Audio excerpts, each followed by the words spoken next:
Hello and welcome to Math200 Statistics Online here at Cañada College. My name is Lapuz.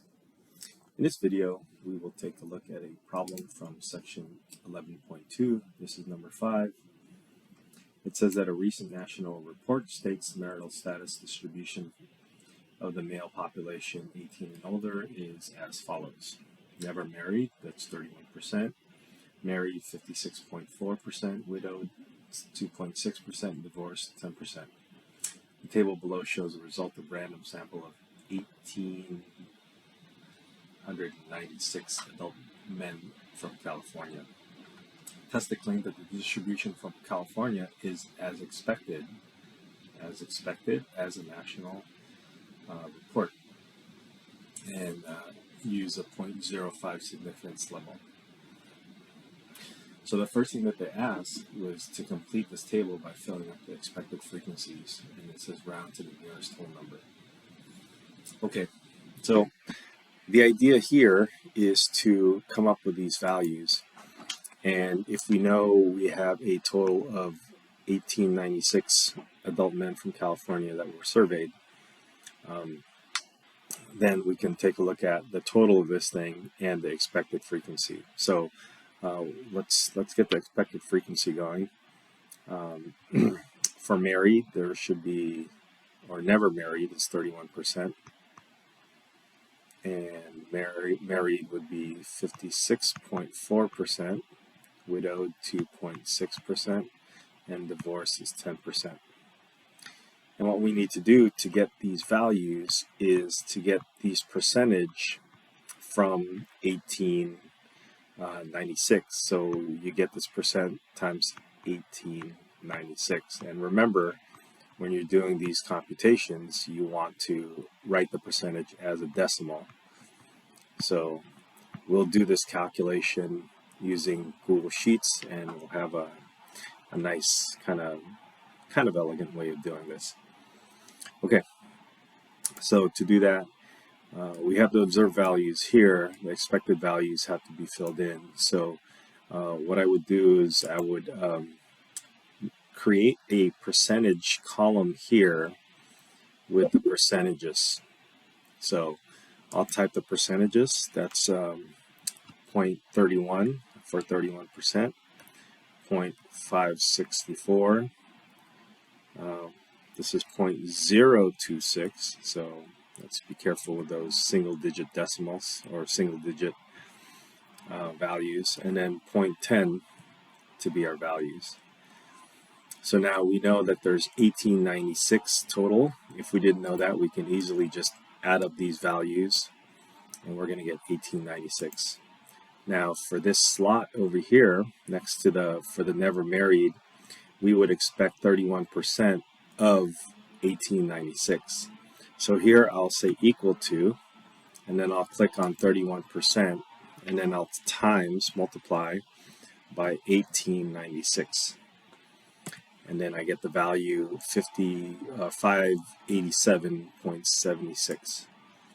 I take that, click and drag, and then I get these values. So this would be what I would be tempted to put into the expected values. However, they did ask us to round to the nearest whole number, and so we can do the rounding off here. And since we do have this Google Sheets, I want to take advantage of just introducing you to the rounding off. That's R-O-U-N-D, round, open parentheses, and then the value. So this is the value that we have, comma, and then the place. So if you want one decimal place or two decimal places, you would enter the values 1 or 2. But if you want a whole number, you just put the value of 0. And then we'll go ahead and press enter. And we want the others to do the same. So I'll click and drag, and now we have the values listed as whole numbers. So let's put these values in here, rounded off. So we have a 588, 1069, 49, and 190. So I did this without rounding off and ended up not getting the correct answer or the answer that they were looking for. So whenever they ask you to round off, make sure you do round that off. All right, let's see if we can continue on here. This is a goodness of fit test. So goodness of fit. And then the null alternative hypothesis.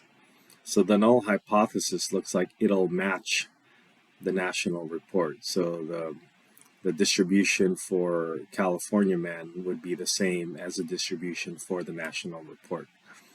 So the distribution is the same as it is nationally. So this is it right here. Again, this is not a test for independence or dependence, and the not would be the alternative hypothesis. And so if we continue down here, we look for the same statement, but it says it's not the same, and that is your alternative hypothesis. Okay, I think we have most of our calculations done here. So this is the observed minus expected quantity squared divided by expected, and then we would add all of them up, and then get our p-value. Our number of categories is 4, and so based on that, the degrees of freedom would be 3. So it would be 1 minus 4, so that would be 3. And the test statistics that we got here is 7.038 to 3 decimal places. That's good. Our p-value is 0.0707. And then this p-value, well, what was alpha? Alpha was 0.05. So with an alpha of 0.05, alpha equals 0.05. This is bigger than, our p-value is bigger than alpha. So our p-value is bigger than alpha, and remember, alpha small, you reject. If it's not, then we fail to reject. And then once we fail to reject, we're failing to reject H naught. So we were not able to reject the null hypothesis, which says it is the same nationally. So can we conclude that it's the same nationally? Well, that's the tricky part about hypothesis testing. There is sufficient evidence to conclude the distribution is the same nationally. So this one actually looks pretty good. But remember that the whole point in the hypothesis test is to try to reject the null hypothesis. If you reject it, then you would support the alternative hypothesis. But if you failed to reject it, it doesn't necessarily mean you support it. So the next one, there is insufficient evidence to conclude that the distribution of marital status is not the same. So these two almost feel like they're saying the same thing. But in terms of the hypothesis test that we're doing, we cannot necessarily support the null hypothesis, since that was the statement that we were trying to reject in the first place. Here, in this scenario, the second choice over here is actually asking us to think about we were not able to support the alternative hypothesis. It doesn't necessarily mean that we supported the null. So again, we'll cross out the dependent business because this is a goodness of fit test, and conclude that marital is not the same nationally, so we don't conclude that. So out of these two, I think this is the one that needs to be checked out. Again, look at these two statements, and there's a really subtle difference, but the subtle difference is what makes this hypothesis test the hypothesis test. Okay, I hope that helps. Good luck.